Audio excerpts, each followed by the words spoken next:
पिछले टाइम बोला था हमने, क्या है घर में क्या चल रहा था 15 दिन से? श्राद्ध। श्राद्ध का अर्थ क्या है बोलो कृष्ण? आपने डिस्कस किया था ना? हाँ बोलो, श्राद्ध क्या है, क्यों करते हैं? जो लोग मर जाते हैं उनकी आत्मा को किसको करते हैं? भगवान के लिए करते हैं? नहीं, किसके लिए करते हैं? पूर्वजों के लिए। पूर्वज। Very good. हाँ, फिर कौन से पूर्वज? 3 पीढ़ी के पूर्वज। और वो कौन से लोक में है? चंद्र लोक के पास पितृलोक है। कौन सा लोक है? पितृलोक। तो हमें जैसे यहाँ का ही पता है, ये इंडिया है, अमेरिका है, यूएसए है, तो एक एक ब्रह्मांड जो पृथ्वी एक लोक है, प्लेनेट है ना, वैसे पितृलोक है, स्वर्ग एक लोक है।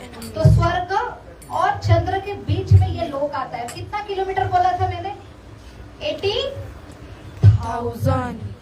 तो 80,000 क्या है? यम्य नगरी, ये रियल है। जैसे कोर्ट रहता है ना हमारा, हमको लगता है इधर उधर, तो हमारे कैमरेज बहुत रहते हैं यहाँ पे, सारे कैमरेज है। वो सटल कैमरे, अदृश्य कैमरा, अदृश्य कैमरे। और उसके ऊपर अंदर मन में भी क्या चल रहा है, आप किसके बारे में बुरा चिंतन कर रहे हो ना, वो भी काउंट होता है। कौन रहते पता है काउंट करने के लिए? श्रवणी रहते हैं। और चित्रगुप्त, ये पता है। ये डिपार्टमेंट है। और मेन हेड कौन है उसके? यमराज। कौन है? यमराज। दंड है वो, न्यायाधीश है। ठीक है, तो आपको ये कौन सा प्रवास है, डेथ होने के बाद सब हिसाब देने के लिए जाना पड़ता है। तो ये बॉडी यहाँ पे हमें हमारे संस्कृति में जलाई जाती है। क्यों जलाई जाती है पता है किसको? मोक्ष मिलने के लिए मैंने क्या है कि बॉडी से ऊपर जाने। Very good. तो बॉडी से अटैच होता है, तो हम आत्मा है, हम बॉडी नहीं है। पूरे जीवन पर हमें पता भी नहीं रहता है, तो रियलाइज होता ही नहीं है, तो हम बॉडी नहीं है। तो ये हमको छोड़ के जाना पड़ता है। और बॉडी से रिलेटेड हम परिवार से अटक जाते हैं, इसलिए हमें डेस्टिनी रहती। हम आए भी उधर से है और यहाँ पे कुछ काम करने के लिए हमें बोला है। इनफैक्ट ऐसा बोला है, मालूम है कल से क्या हो रहा है? कौन सा पर्व चालू हो रहा है? विशेष पर्व कौन सा है? नवरात्रि। तो 9 दिन के मेन हेड कौन है? माता जी। Very good, Durga. तो ये क्या है? ये भौतिक जगत जहाँ हमें शरीर मिला है, इसलिए हमें जन्म है, मृत्यु है। क्यों? क्योंकि ये शरीर की जन्म मृत्यु, हम मरते हैं क्या? नहीं। और उसके कौन है हेड पता है? दुर्गा माता। तो दुर्गम अर्थात दुर्गा अर्थात जेल। तो ये जेल है, आपको पता है ये जेल है? हाँ। जेल है, पता है? नहीं है, देखो कि सबको पता नहीं है। जेल है। तो जेल है, यहाँ पे टेम्पररी रहने के लिए आए हैं हम, परमानेंट नहीं है। इसलिए यहाँ पे जन्म होता है, मृत्यु होता है, बीमारी होती है, बुढ़ापा होता है, लेकिन ये हमारा असली घर नहीं है। क्यों आए यहाँ पे? क्योंकि हमको सुधारने के लिए। कौन है जेलर? माया देवी के अंडर हमको सुधारना है। क्यों? क्योंकि हमने भगवान जो हमारे प्रिय प्रिय प्रेमी पिता है, उनसे प्रेम करना भूल गए। हमने छोड़ दिया उनको और खुद को प्रेम करने लगे, और उससे क्या होने लगा कि हमको सही आनंद नहीं मिल रहा है। तो उससे सबसे जरूरी क्या है? जो मालिक है, प्रोप्राइटर है, जैसे आपके पिताजी को आप बंड करते, आप आज से हम तुमको नहीं मानते, सब पिताजी से आ रहा है, खाना पीना कपड़े, इनफैक्ट बर्थ भी उनकी वजह से मिला है। माता पिता को छोड़ देंगे, मैं नहीं मानता, आज से आपको कुछ नहीं है, आप मेरे कोई नहीं है, लेकिन सब तो उनके ऊपर है। आप घर में, लेकिन घर में उनके ही रहेंगे, सब मम्मी पापा के ही लेंगे, लेकिन उनको मानेंगे नहीं, खुद को मानेंगे। मैं हेड हूँ, मन माई करूंगा, तो उससे क्या होने वाला है? उनके ऊपर निर्भर है। लेकिन आप खुश रहोगे? नहीं, क्योंकि आप अपनी खुशी क्या है? पिता को खुश देंगे तो अपने आप खुश होंगे। जैसे देखो ये मेरा पेट है ना, पेट है, तो पेट को खाना खिलाने के लिए क्या क्या करना पड़ता है? ये बहुत शरीर में, अभी आप तो काम नहीं करते, हम लोगों को काम करना पड़ता है। फिर कमा के पैसा लाते, पैसा लाने पर अन्न लाते, अन्न लाने पर किसके लिए चल रहा है? कौन खाता है? कौन खाता है? पेट। कौन खाता है? इससे तो पापी पेट का सवाल बोलते हैं, पेट खाता है। लेकिन इतना सब कष्ट कर रहे हैं, अभी ये उंगली बोले हम हड़ताल करेंगे, हम इतना कष्ट करते हैं, इसको खिलाते, आज से हम इसको खिलाना बंद करेंगे। वैसे ये पेट माने भगवान है और हम उंगलियां माने हम है, तो हमने हड़ताल कर दी। तो अभी यीशु ने खिलाना बंद किया, तो पेट का नुकसान होता है क्या? किसका नुकसान होगा? इसको एनर्जी कहाँ क्या? नहीं, पेट खुद खाता है, पेट में जो कुछ जाता है उसकी एनर्जी सब बॉडी को मिलती है। तो वैसे ही है हमारा और भगवान का संबंध। तो हम, लेकिन भगवान ऐसे त्यागते, अगर ये उंगली छोड़ दी मैंने, कट, मुझे सेपरेट रहना हाथ से, बॉडी भी नहीं रहना है, तो उंगली का क्या होगा बताओ? साइंस के भाषा में क्या होगा? गैंग्रीन होगा। क्या होगा? गैंग्रीन। ब्लड सप्लाई नहीं होगा, काला होता है ना। ये उंगली कट गई तो फेंक दी तो क्या होगी? काली। उसका अस्तित्व है क्या? नहीं। लेकिन हमने वैसे, ये भगवान का शरीर त्याग के हम अलग हो गए, लेकिन हम काले नहीं, भगवान ने काला नहीं, भगवान ने बोला बस उसको ना कनेक्शन दो, लेकिन दिखना नहीं चाहिए हमें। इसलिए सब जगह भगवान है, लेकिन हमको दिख नहीं रहे।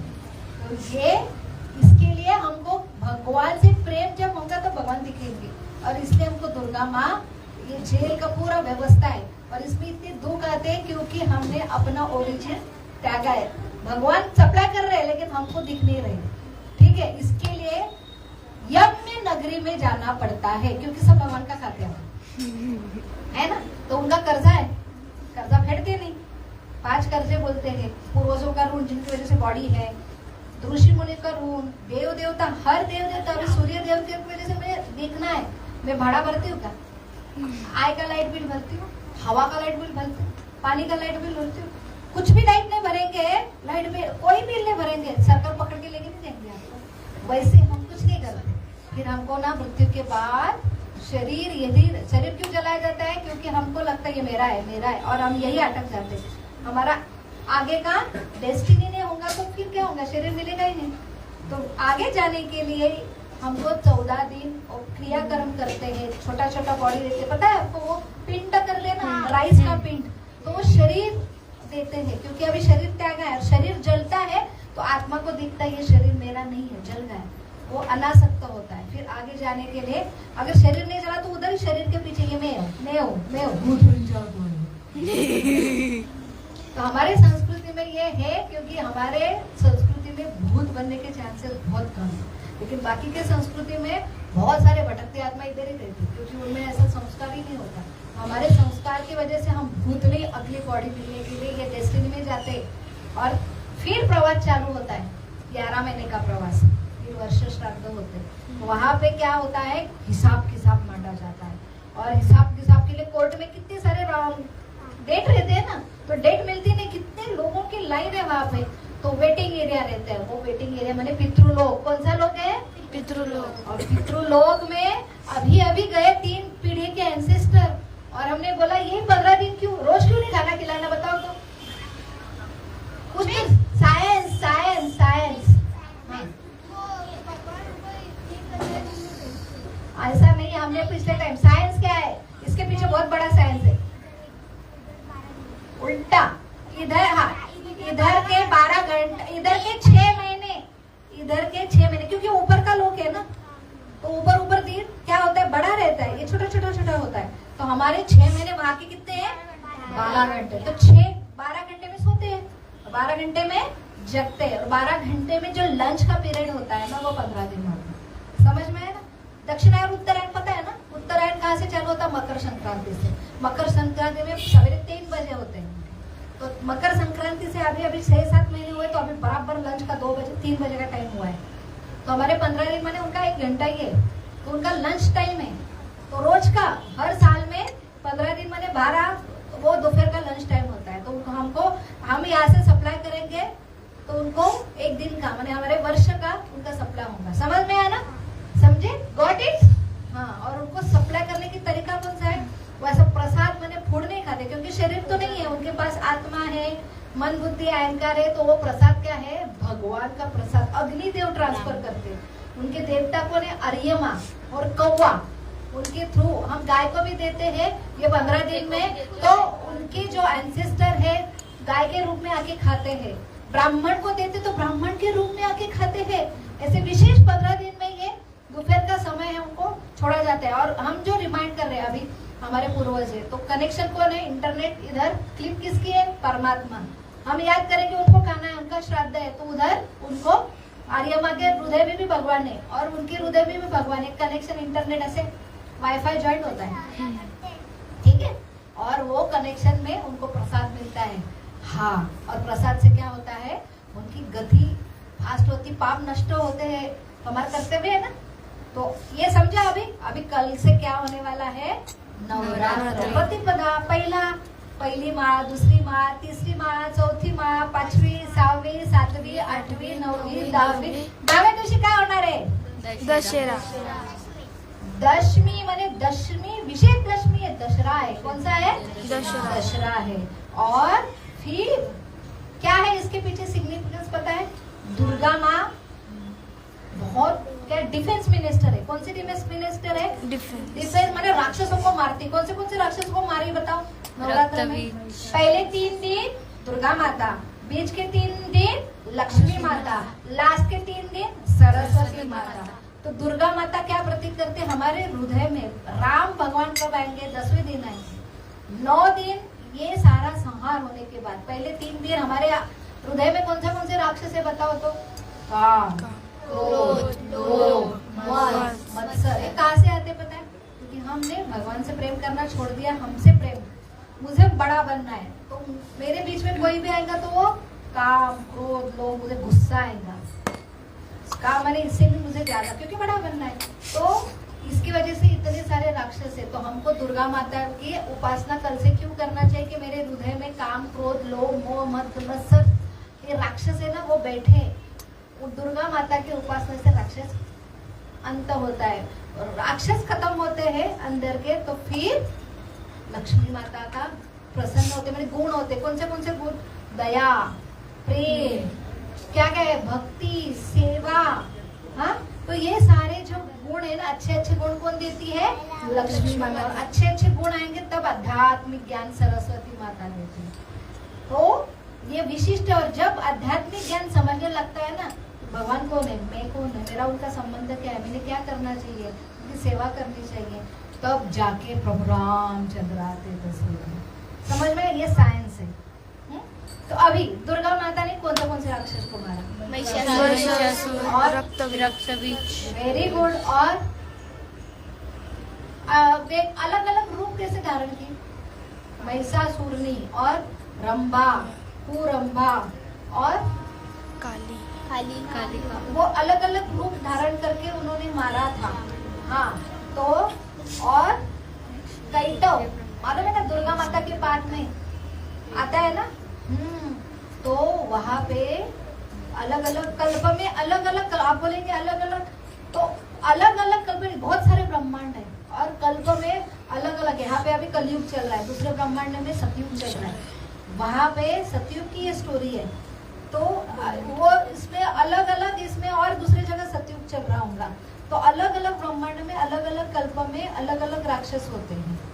तो अलग अलग इसमें दुर्गा माता का अलग अलग रूप आता है। तो दुर्गा ने महिषासुर कौन था, आधा भैंस था और आधा कौन था, नर था। तो उसके जो किसका बेटा था, रंभा कुरंभा। कौन, रंभा कुरंभा। तो वहाँ पे उनके ये दोनों ने इतना क्या बनाया था पूरा। राक्षस लोग क्या करता है, सबको तकलीफ देते हैं। तो इतनी ताकत होती है, तपस्या करते, ब्रह्मा जी से वरदान देते, शिव जी के है ना, किससे राक्षस पूजा करते, शिव जी की पूजा। शिव जी कैसे आशुतोष तुरंत प्रसन्न होकर दे, जो कहे दो वरदान देते। सब राक्षसों को वही वरदान, फिर वो पावर होती है, और पावर से वो पूरा स्वर्ग पे आक्रमण करते हैं। स्वर्ग के सारे देव देवता को निष्ठ करके उनका साम्राज्य लेने की कोशिश करते हैं। तो वहाँ पे रंभा कुरंभा ने क्या किया था कि अग्नि देवता, फिर अग्नि देवता और इंद्र देवता, इनके ऊपर आक्रमण किया। तो अग्नि देवता तो उनसे घायल हो गए, हार गए, लेकिन इंद्र वो हरा नहीं पाए। तो पहले रंभा है ना, उनका वो अग्निदेव उन्होंने मार डाला रंभा को। तो तब ईश्वर में कुरंभा ने क्या किया, और ताई मचाई। फिर इंद्र आए लड़ने के लिए। तो फिर इंद्र के टाइम क्या हुआ कि उन्होंने इंद्र को तो हराया और इतने बड़े हो गए, और यहाँ पे कोई वरदान दिया उन्होंने इंद्र को हराने के लिए ब्रह्मा जी से। और ब्रह्मा जी ने बोला आपको कोई देव देवता नहीं हरा सकता, मनुष्य नहीं हरा सकता। सबकी वरदान ली, जैसे हिरण्यकश्यप ने लिया ना वैसा। लेकिन उसने ऐसा नहीं बोला कोई प्राणी नहीं मार सकता। नहीं, नारी तो नारी। प्राणी, पहले प्राणी, तो वो प्राणी कौन से रूप में आए पता है? मैंने प्राणी है और नारी, तो वो नारी को तुच्छ समझता था। तो महिषासुर मैंने एक भैंस राक्षसीन थी, और ये उसके प्रेम में क्या हो गया, कुरम्बा उसके प्रेम में पागल हो गया और उन्होंने शादी करने का फैसला किया। लेकिन जो भैंस का मेन था ना, वो क्या बोलते उसका लीडर, तो उसको वो जो फीमेल थी, जो महेशानी, क्या उसका नाम था, तो उससे उसको शादी करना था। बीच में कुरम्बा आ गया, तो उसने क्या किया, उसका कुरम्बा को मार दिया। लेकिन उनकी शादी हो गई थी, उसके पेट में बच्चा था, और वो पिताजी मर गया, और फिर वो बड़ा हो गया। तो ये महिषासुर, वो कौन था, नर था, राक्षस था, और ये उनकी माता कौन थी, भैंस थी। तो इसलिए वो उसका शरीर आधा भैंस का निकला और आधा नर का। तो उसको बोला कि प्रतिशोध के अग्नि में कि मुझे फिर से, उसने बहुत तपस्या की और सारे इतना वो कुरम्बा से भी, पिता से भी कौन हुआ, बहुत शक्तिशाली हुआ। और फिर उसने एक गलती की, अभी उसने क्या की गई गलती की, नारी से सबसे वरदान लिया कि कोई नहीं मार सकता मुझे, लेकिन नारी से नहीं। फिर उसने इतना ताही ताही मचा दी, तो ब्रह्मा विष्णु महेश भी उनके सामने कुछ नहीं कर रहे थे, क्योंकि उनको विशेष वरदान मिला था। तब ब्रह्मा विष्णु और महेश की शक्तियां इकट्ठा आई, वो कौन बनी, दुर्गा। तो कौन बनी, दुर्गा बनी। और फिर हम घमासान युद्ध हुआ 9 दिन, उसमें पहले 3 दिन। तो दुर्गा माँ का एक रूप है सप्तशृंगी देवी। आपको पता है शक्तिपीठ कितने शक्तिपीठ है? शक्तिपीठ का अर्थ पता है आपको? शक्तिपीठ की स्टोरी किसको पता है? विशेष शक्ति है वो पीठ में, बोलो। Very good. हाँ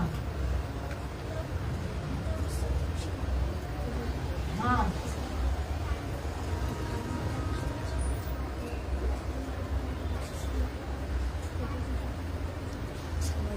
देखो कृष्णा के लिए हरि बोल। आपको किसको पता है ये स्टोरी शक्तिपीठ की? अभी थोड़ी थोड़ी याद है। कौन कौन गए शक्तिपीठ में? महाराष्ट्र में कितने शक्तिपीठ है? फटके देऊ का सगळे शक्तिपीठला जाऊन झाले तर काय? मागच्या वर्षी कुठे गेलो होते आपण? यात्रा कुठे गेली होती या जानेवारीत कुठे गेली होती? कोल्हापूर। काय ते शक्तिपीठ है, माता की आग गिरी थी वहां पे। ओ हो, फक्त जायचं, मजा करायची, वापस यायचं, है की नाही? तिथलं काहीच माहिती नाही। कोल्हापूर। और कौन से शक्तिपीठ है? नासिक में कौन सी है? एकविरा। शक्तिपीठ नासिक का कौन सा है? अरे सप्तशृंगी। सप्तशृंगी दिंडोरी में आता है, नासिक के पास दिंडोरी वनी ये ले ना। सप्तशृंगी देवी पहाड़ के ऊपर है, तो वहाँ पे दुर्गा देवी, वहाँ पे एक ना आप देखेंगे ना, कौन कौन है सप्तशृंगी देवी? अभी आएगा यार।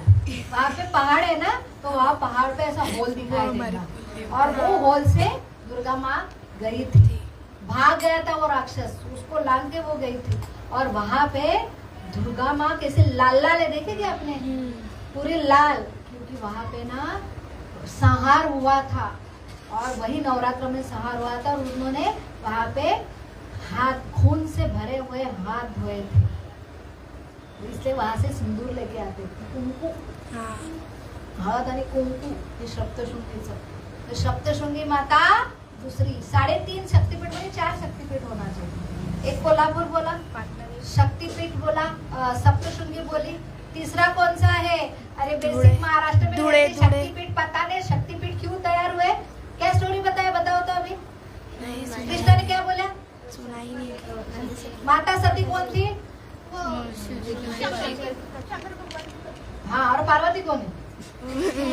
पार्वती है, शक्ति। ट्रांसफर हो गया, वही है वो सती। उसके बाद कौन आता है? पार्वती। वही पार्वती सती ही है, वो दूसरे जन्म लेके पार्वती आती। तो क्या हुआ था पता है क्या? तब तक शक्तिपीठ याद करो। हाँ, तो क्या हुआ था? उनकी शादी कुछ तो हमारे डायनेस्टी में ब्रह्मा जी पहले है ना, ब्रह्मा जी ब्रह्मा जी, फिर उन्होंने नारद मुनि को जन्म दिया, चतुष्कुमार उन्होंने विवाह नहीं किया, फिर सृष्टि फैलेंगे कैसी, फिर उन्होंने शिव जी ने पूरे राक्षस भूत तैयार किए, बोले रुको मुझे अच्छी सृष्टि तैयार करना है, स्टॉप। फिर उन्होंने ये दोनों शादी करने के लिए तैयार नहीं थे, फिर उन्होंने जो दक्ष प्रजापति उनका जन्म हुआ, स्वयंभर मनु, ब्रह्मा जी के पुत्र मनु, इनका जन्म दिया। फिर उनको दिया कि आपने क्या करना है, सृष्टि पर। तो उसके पहले कौन स्वयंभव मनु आते, ब्रह्मा जी के पुत्र, उन्होंने शतरूपा उनसे विवाह किया, दोनों भी ब्रह्मा जी से निर्माण हुआ, मेल फीमेल, उनकी विवाह किया और उनसे फिर उत्पत्ति चालू की। तो शतरूपा और स्वयंभू मनु ये पहले हमारे दोनों पूर्वज, सब किया ब्रह्मा जी, फिर ब्रह्मा जी से ये, और उसके बाद उनका विवाह होने पर उनको क्या हुआ, 3 लड़कियां हुई। कौन कौन हुई, उसमें से कौन हुई, दक्ष प्रजापति की पत्नी, वो दक्ष प्रजापति, ये उन्होंने भी बहुत सारी संतति निर्माण की। तो ये जो दक्ष प्रजापति और उनकी पत्नी, उनकी ये पुत्री हुई सती। कौन हुई, सती। और उनके और भी पुत्रियां 16 पुत्री हुई। तो कश्यप, पता है कश्यप कहाँ याद आया, आपने सबने पिक्चर देखा है, तो उनकी जो पत्नी थी कश्यप, और कौन थी, आदिति, दीति। तो दीति है ना, ये आदिति, फिर ये सती, ऐसे अलग अलग कितने 16 पुत्री थी। किसकी पुत्री थी, दक्ष प्रजापति की, ठीक है। तो ये कश्यप मुनि की बहुत सारी पत्नियां थी, उनमें से एक थी दीति। उनका वो उन्होंने गलत टाइम ये किया था, उनको हिरण्यकश्यप और हिरण्याक्ष जुड़े और राक्षस पुत्र हुए। कश्यप मुनि कौन थे, ब्राह्मण थे, ऋषि थे, उनकी पत्नी गलत होने की वजह से राक्षस पुत्र हुआ। बाकी सारे ये डायनेस्टी में सारे देव देवता ऋषि मुनि हैं। हाँ, तो अभी दक्ष प्रजापति की इतनी पुत्रियां हुई, और सती है ना, तो सती ने किससे विवाह किया पता है, किससे विवाह किया, शिव जी से। लेकिन शिव जी कैसे रहते हैं, दक्ष प्रजापति एकदम राजा है, प्रजापति है पूरे ब्रह्मांड के, वो उनका ठाट बाट। और शिव जी कैसे रहते हैं, कौन वर्णन करेगा शिव जी का, बताओ तो, सब तू ही आंसर करेगा क्या, शिव जी कैसे रहते बता। गले में सांप। कौन बना था शिव जी रामा में, बोलो। हाँ, भस्म लगा के। कौन सी रक्षा है वो, राख कौन सी में, शमशान जलते हैं ना, उसकी राख लगाते हैं। कपड़े पहनते हैं क्या वो, नहीं। क्या पहनते हैं, शेर की चमड़ी। और गले में क्या रहता है, सांप, रुद्राक्ष। कौन सी माला है, मुंडमाला। खोपड़ी, अरे लोग मुंडमाला जलते हैं ना, उनकी खोपड़ी मस्तक है, माला। हाँ, तो और रहते भी स्मशान में, और उनके साथ साथ में भूत राक्षस, भूत के नाथ है वो। तो ऐसे किसको पसंद आएंगे क्या, क्योंकि वो वैरागी है, वो बोलते हैं हम संसार में जाएंगे तो भगवान को भूल जाएंगे, इसलिए मुझे वैरागी में रहना। वो हमेशा ध्यान करते भगवान राम का, तो इसके लिए वो वहां पे रहते। लेकिन बाह्य दृष्टि से कैसे दिख रहे हैं वो शिव जी, तो उनको लगे ये ऐसा पति तूने छूना, मैं बिल्कुल पसंद नहीं करता। और उन्होंने बहुत अपमान किया सबके सामने। वो साक्षात देव के महादेव है। ब्रह्मा जी के 50 गुण है, शिव जी के कितने 55 गुण है। तो ब्रह्मा जी से भी उनका बड़ा पोस्ट है, लेकिन दिखने में ऐसी है प्रजापति, उनको समझ में नहीं आ रहा। वो प्रजापति मैंने सिंपल देव देवता के कैटेगरी में आएंगे, उनके भी ऊपर है। तो लेकिन दिखने में बाहर से ऐसा, तो हम क्या होते हैं, भ्रम में डाल जाते। और इसलिए उन्होंने बहुत इंसल्ट किया, और फिर उन्होंने बड़ा यज्ञ का अरेंजमेंट किया, लेकिन सब पुत्री को बुलाए, सती को नहीं बुलाया, क्योंकि वो बोलती है तू दोनों आएंगे ना तो मेरी बेइज्जती हो जाएगी। वो आएंगे शिव जी, और बड़े बड़े राजा आएंगे पृथ्वी के, ब्रह्मांड के पूरे, और ये ऐसे हमारा क्या होगा, इंसल्ट होगा, मेरी इज्जत नहीं रहेगी। और उन्होंने जानबूझ के सती को, और वो हेट करते थे अपने दामाद से। तो वो बेचारी सब देख रही, अरे मेरे पिताजी ने इतना बड़ा यज्ञ किया, ये जा रहे वो जा रहे विमान से। ऐसे पहले जमाने बहुत बड़े बड़े विमान, आपको लगता है हम नहीं बना विमान पहले के विमान कैसे रहते थे, पूरा विमान में पूरा सरोवर, बगीचा, पूरे जितने होंगे उतना सब कुछ अवेलेबल है क्या अपने पास। अपने ट्रेन में भी नहीं, तो कभी विमान में कब आएंगे। वहां से इतने बड़े बड़े विमान जा रहे थे। उसने पति को बोला मुझे ना जाने दो ना, मैं कि तो निहार तो जा रहे, नैनीताल बोलते हैं ना, क्या बोलते हैं आप हिंदी में, मैका मैका मायका नैनीताल बोलते हैं ना कुछ तो। हाँ, मुझे जाना है तो नैनीताल। नैनीताल, मुझे जाना है। हट करने लगी तो एक बोलती श्री हट और बाहर हट। बेचारे पति क्या है, ठीक है बोले तुझे अपमान होगा तू मत जा, क्योंकि इनविटेशन दिया नहीं है और इसलिए उन्होंने मना किया। लेकिन श्री हट क्या है, मुझे जाना है। अरे मेरे पिताजी का घर है, उसके लिए न्योता लगता है क्या? मेरे घर में प्रोग्राम है, इतना बड़ा यज्ञ बोला है, सब लोग जा रहे हैं, मुझे न्योता की जरूरत नहीं, मैं तो जाऊंगी। सब बहने से कितने दिन से मिली नहीं हूँ, सब वहाँ पे गेट टुगेदर होगा, है ना। तो वहाँ पे उन्होंने फिर शिवजी ने बोला इधर गड़बड़ होगी। इनके शिवजी के कौन है, गण कौन है, शिवजी के गण कौन है, नंदी। और सारे लोगों को उनको पीछे पीछे बोला कि उनका प्रोटेक्शन, सिक्योरिटी जाओ, जेड सिक्योरिटी विशेष लोग है ना। तो पार्वती एंटर किया, बड़ा यज्ञ चल रहा था, सब एकदम बड़े बड़े वस्त्रों सारा पहन के सब चल बल होती और यहाँ पे सबका स्वागत कर रहे दक्ष प्रजापति। जैसे सती आई तो उसके तरफ देखा भी नहीं, लेकिन बोला नहीं ठीक है पिताजी बिजी है, इतना बड़ा फंक्शन है, संभल सकती हूँ मैं, और इग्नोर किया, टोटल इग्नोर। फिर भी उसको समझा नहीं, फिर आगे गई, सबसे मिली, सब इग्नोर ही कर रहे थे। लेकिन जब यज्ञ चालू हुआ तो वहाँ आगे आके बैठ गई, तो दक्ष प्रजापति को बहुत शर्म आने लगी और वो बोले कि उसके पति को कुछ कुछ बोलने लगी, तेरा पति ऐसा है वैसा है। यज्ञ को चल रहा था, एक पतिव्रता स्त्री अपने पति के बारे में तो सुन सकती है क्या? इतने सारे लोगों के बीच उसको इतना वो अंदर से अंदर जलने लगी, इधर अग्नि जल रही थी और वो अंदर पतिव्रता स्त्री है ना, वो अग्नि में जल रही थी और बोली मेरे शरीर, ये कान का क्या फायदा कि मेरे पति के बारे में मैंने इतनी नंदा सुनी, अभी ये शरीर में त्याग देता। और जैसे वो यज्ञ कुंड बड़ा था उसमें डायरेक्ट जैसे कूद गए। उसके पीछे कौन थे, नंदी।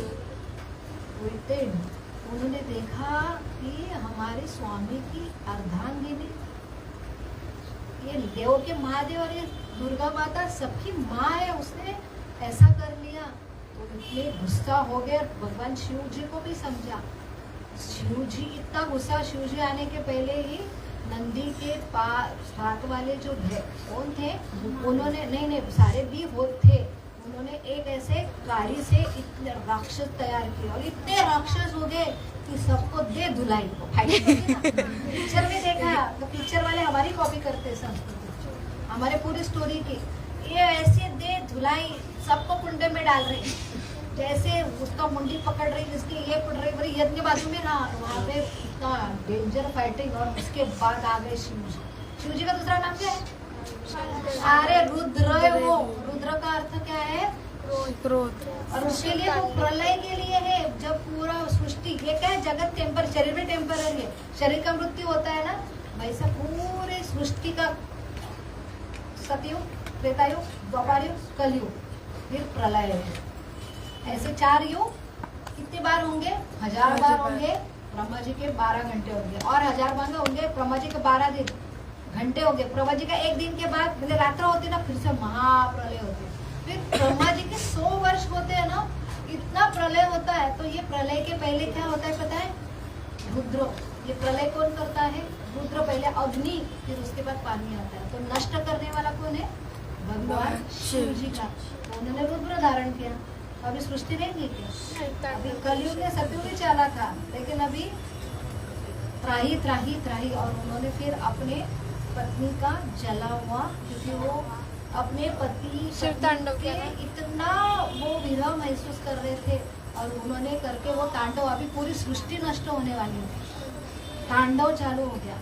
ये उनके स्वामी विष्णु शांत कर सकते, तो उन्होंने वो किसका भी देरी नहीं हुई उनके सामने आने का, उनका रुद्र रूप। और फिर उन्होंने कि अभी ये कुछ तो करना पड़ेगा, उनको दिखाना पड़ेगा, ये सहन नहीं कर पा रहे। और जैसे हम अभी बोला अंत्य संस्कार होता है, वैसे ही टुकड़े टुकड़े टुकड़े टुकड़े कर दिए। और वो टुकड़े यहाँ पे हमारा भारतवर्ष इतना महान है कि हम बोलते हैं क्या है देव देवता, कि देव देवता सतयुग में तो तपस्या करते थे, देव देवता दिखते थे। हमारे अंदर तपस्या क्या, हम आधा दिन भी उपास नहीं कर सकते। क्या तपस्या करेंगे हिमालय में जाके? कभी हमको ये देव देवता व्यक्ति रूप में दिखेंगे। उनको देखने की दृष्टि के लिए हमको बहुत शुद्ध होना पड़ेगा, तपना पड़ेगा। वो लोग करते थे, साक्षात देव प्रकट होते थे। तपस्या करने पर हम तो आधा क्या एक दिन निर्जल उपास बोला तो महीना 2 महीने किसने किया था उपास? उनके सामने भगवान प्रकट हुए थे। छोटा 5 वर्ष का बालक, बेसिकली नहीं पता है। भगवान भी आ सकते हैं लेकिन उतनी तपस्या करनी पड़ती है। तो वहाँ पे हमको दिखता है कि हमारी तपस्या क्या हुआ? हर भारत भूमि में ये जगह है कि जहाँ पे अभी भी अवशेष है और इसमें विशेष शक्ति प्राप्त हो रही है। इसलिए लोग नवरात्र में वो शक्तिपीठ में जाते और नवरात्र के दिन यहाँ पे विशेष शक्ति आती है। इसलिए कुछ भी आपको यज्ञ तप करना है और यहाँ पे उनको शिवजी और दुर्गा माता को ऐसा दिया है कि उनको कुछ भी मांगा तो तुरंत दे देते। इसलिए वो जगह पे विशेष शक्ति आती है नवरात्र में, इसलिए वो शक्तिपीठ बोला जाता है। तो आ गए हम लाइन पे, 2 ही शक्तिपीठ हुए महाराष्ट्र के। तीसरा चौथा कौन सा है? हे गोविंद बोलो। 4 शक्तिपीठ। पहला शक्तिपीठ कौन सा बोला? कोल्हापुर। पता है ना कोल्हापुर कहाँ आता है? और दूसरा कौन सा बोला? सप्तशृंगी कहाँ पे आता है? नासिक। इंदोरी मणि। तीसरा आता है रेणुका, माहूरचा गड। माहूरगड माहूरगडावरी आहे ना। आता नवरात्रामध्ये हेच गाणे ऐकायला मिळतील तुम्हाला। पण माहूरगड का बरं बोलताय काही माहिती नाही आम्हाला, असं गुणगुणायचं। माहूर। रेणुका कौन है पता है? रेणुका आपको पता है? आपको पता है पिछले टाइम मैंने वो अर्जुन वो सुरभि गाय की स्टोरी बोला था, वशिष्ठ मुनि की। बोलो उसमें किसकी का? परशुराम की माता है। बोलो, इतना छोटा सा कृष्ण है, उसको सब पता है। आपको कुछ भी पता नहीं। रेणुका किसकी मम्मी है? परशुराम की। जमदग्नि। और रेणुका, रेणुका के पिता कौन है? पति कौन है? जमदग्नि। और उनका बेटा कौन है? परशुराम। तो यहाँ पे महाराष्ट्र में यहाँ पे रेणुका माता का यहाँ पे उनका वास है, अभी भी वहाँ पे है। और परशुराम आते हैं, परशुराम चिरंजीवी है, पता है। माहूरगढ़ यहाँ पे है। तो हो गया माहूरगढ़। रेणुका, रेणुका कौन है समझी? अभी चौथी कौन है? कोल्हापुर के पास आता है शिवजी। जय शिवाजी, जय भवानी। तो भवानी माता है, ठीक है। तुळजापूरची भवानी, तुळजापूरची भवानी। उदय ग अंबे, उदय आपण बोलतो ना। अंबा माता कुठली आहे? कोल्हापूरची। कोल्हापूरची अंबा माता आहे। कुठली आहे? कोल्हापूरची अंबा माता। तुळजापूरची भवानी माता। शिवाजी महाराज उन्होंने साक्षात दर्शन दिया था भवानी से, और उन्होंने क्या दिया था? तलवार दी थी, पता है। तो ये साक्षात है, ये ऐसे लोगों को दर्शन देती है माता। हमको दिखते नहीं क्योंकि हम इतने योग्य नहीं है। तो यहाँ पे सब रूप में है, सबका वास है, अलग अलग देवता का विशेष माता है। तो वहाँ पे ये 4 स्थल, क्या बोला हमने? 3.5, एक 3 और एक आधा है। सप्तशृंगी आधा शक्तिपीठ है। रेणुका माता बोलो। 4 शक्तिपीठ कौन से है?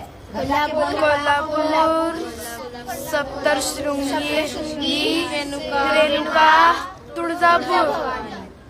और सबके बारे में थोड़ा थोड़ा बोला है मैंने। क्या क्या बोला? सप्तशृंगी के बारे में क्या बोला? कौन है वो? कौन है? क्या क्या हुआ है वहाँ पे? उन्होंने हाथ धोए थे, महिषासुर का वध हुआ है। साक्षात दुर्गा है वो सप्तशृंगी।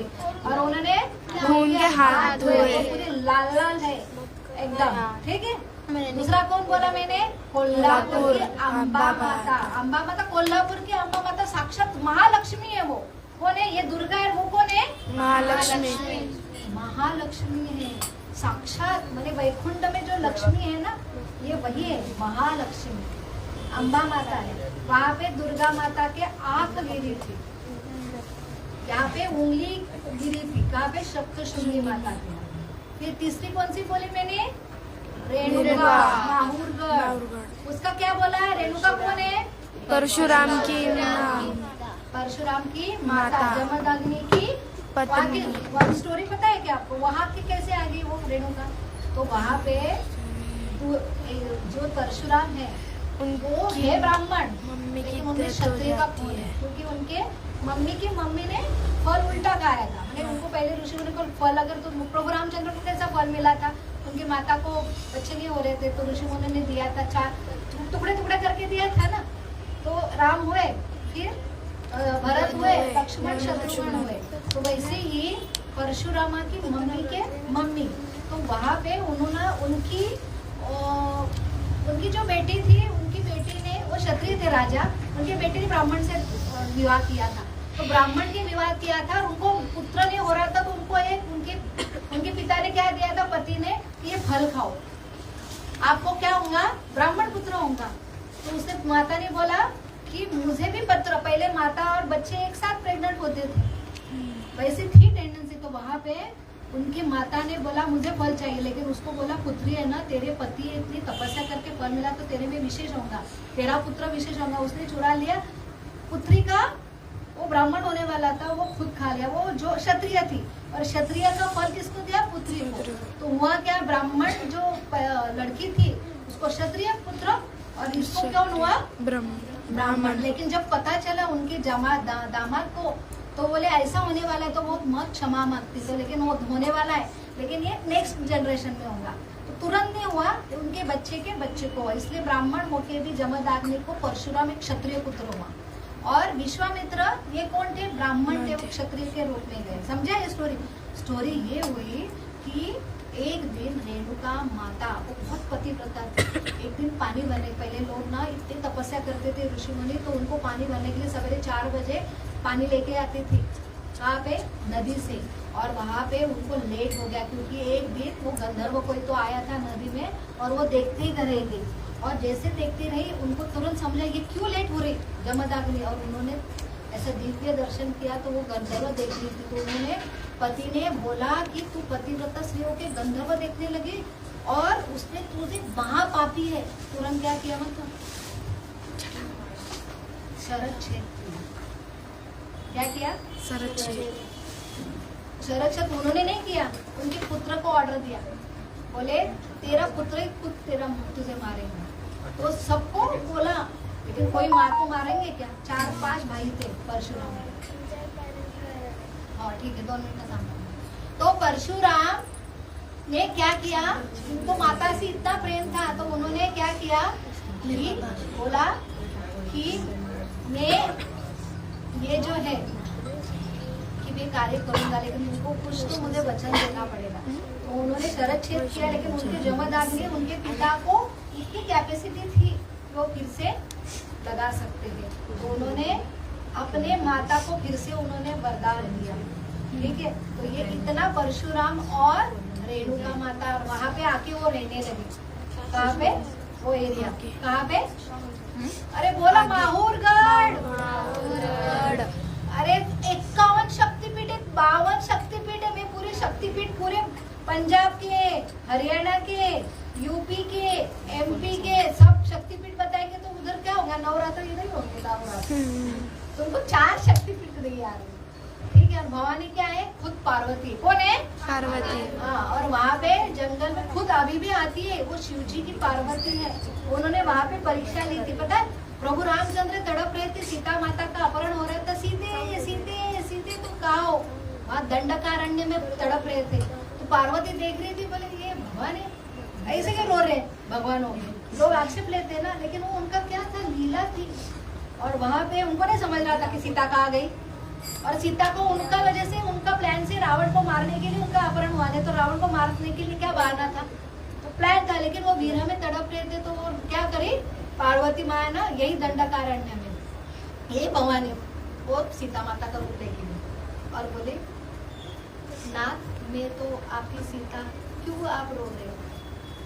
प्रभु रामचंद्र पहचानेंगे ना, तो उन्होंने तुरंत पार्वती को बोला, दंडवत प्रणाम माता जी। सीता के रूप में उन्होंने कैसा, वो इतने शर्मिंदे हो गए, उन्होंने फिर से वहाँ शरीर त्याग किया। तो अभी राम जी की सीता, और फिर मैं कैसे शिव जी के पास जाऊँ, तो वो वहाँ पे स्टोरी आती। वो भवानी साक्षात कौन है, पार्वती। सप्तशृंगी कौन है? साक्षात दुर्गा।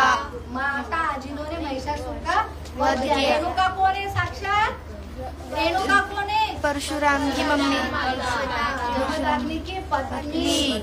ठीक है, और कौन सी रही चौथी? कोल्हापुर। कोल्हापुर। कोल्हापुर कौन है? अंबा देवी कौन है? महालक्ष्मी। समझे? 3.5 शक्तिपीठ की जय हो। आपको समझा? तो अभी नवरात्र के अपने दुर्गा को 3 दिन उपासना करना, हमारे लक्ष्य चले जाए काम क्रोध के, फिर लक्ष्मी माता प्रसन्न होगी, फिर सरस्वती माता प्रसन्न होगी, तब आके प्रभु रामचंद्र हमारे हृदय में बैठेंगे, तब दशहरा सेलिब्रेशन होगा। तो अगले टाइम ये कंटिन्यू करेंगे सिलसिला। आपको पसंद आया स्टोरी? और घर जाके बताना है सब, ठीक है? तो हमारे सन ऐसे नहीं है, इसके पीछे सबसे बड़ा साइंस। पितृपक्ष गणपति अमावस्या आज लास्ट है, जिनका श्राद्ध नहीं हुआ उनका आज करते। श्राद्ध करना चाहिए कि नहीं करना चाहिए? करना चाहिए। हमारे ऋण है और हमारे सारे पितृपक्ष हमको वेटिंग कर रहे हैं। वर्ष में उनका एक दिन में बहुत लंच का टाइम होता है, देना चाहिए ना, प्रसाद के रूप में देना चाहिए। कल से नवरात्र, देवी की उपासना करनी चाहिए ना? क्यों करनी चाहिए? हमको हृदय शुद्ध कर रहे हैं, हमको ये चाहिए वो चाहिए उसके लिए नहीं। हम इतने घसे पटे, इतने राक्षस है हमारे हृदय, और ये आध्यात्मिक नॉलेज नहीं समझता, भगवत गीता नहीं समझती, इसलिए हमको हृदय साफ करने के लिए हमने देवी का क्या करना चाहिए? प्रार्थना करना चाहिए। हरे कृष्णा कृष्णा कृष्णा हरे हरे, हरे राम राम राम हरे हरे।